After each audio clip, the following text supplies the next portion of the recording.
this is why Joe Rowling and Steve Kloves are so clever, is that just because the battle starts, it doesn't mean the rest of the film stops. Because all the other characters and all the other relationships and all the other stories carry on in the battle. That's what's great. That's why you don't just feel it's just a battle sequence, because all those other things that you know from Harry Potter, like the humour and the romance and all that stuff, is all feeding into it. I mean, you know, Harry's not experiencing too much humour or too much romance, but although he does get a mid-battle kiss, which I instigated, I have to say, the other day. I said we'd probably kiss at this moment, wouldn't we? It might be one of those sort of like, I could be dead any minute now, Ginny. We should probably kiss. So there's one of those moments, but it's like all those stories carry on within the battle. I mean, it's going to be huge, yeah.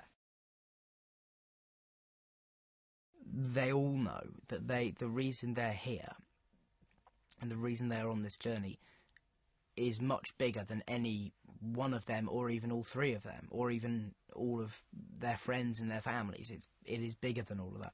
And for 17-year-olds to sort of have that maturity and realise that what's at stake is much more important than any of their individual lives, is quite impressive, and is what makes it a very moving story. The fact that these three kids, no matter what faults they have, are ultimately totally selfless.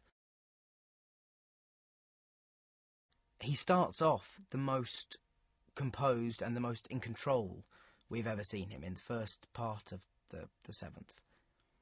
And then by the end of the second part, he's almost totally lost his mind. So it's a really interesting journey for his character, because he's going from somebody who is kind of very stable and kind of in control and evil and malevolent, but nonetheless steady. And as Harry starts destroying parts of his soul, he starts slowly kind of losing his mind as well. It was just odd to see something that has always been so solid and so huge and so vast look kind of so small suddenly, and full of stretches and rubble, and just look like it has been destroyed.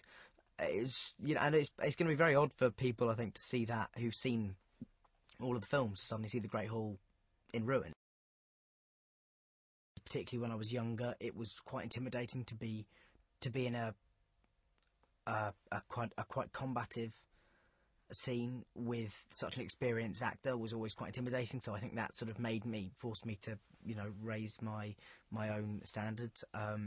So yeah, I've always enjoyed working with Alan. He's great, and he's a fantastic actor. I mean, he's the way he thinks about scenes, the way he breaks them down, the way he thinks about particular moments it's quite inspirational. Particularly, he's one of those actors which is rehearsing with him is fantastic, because when you get an insight into his thought process, it's great.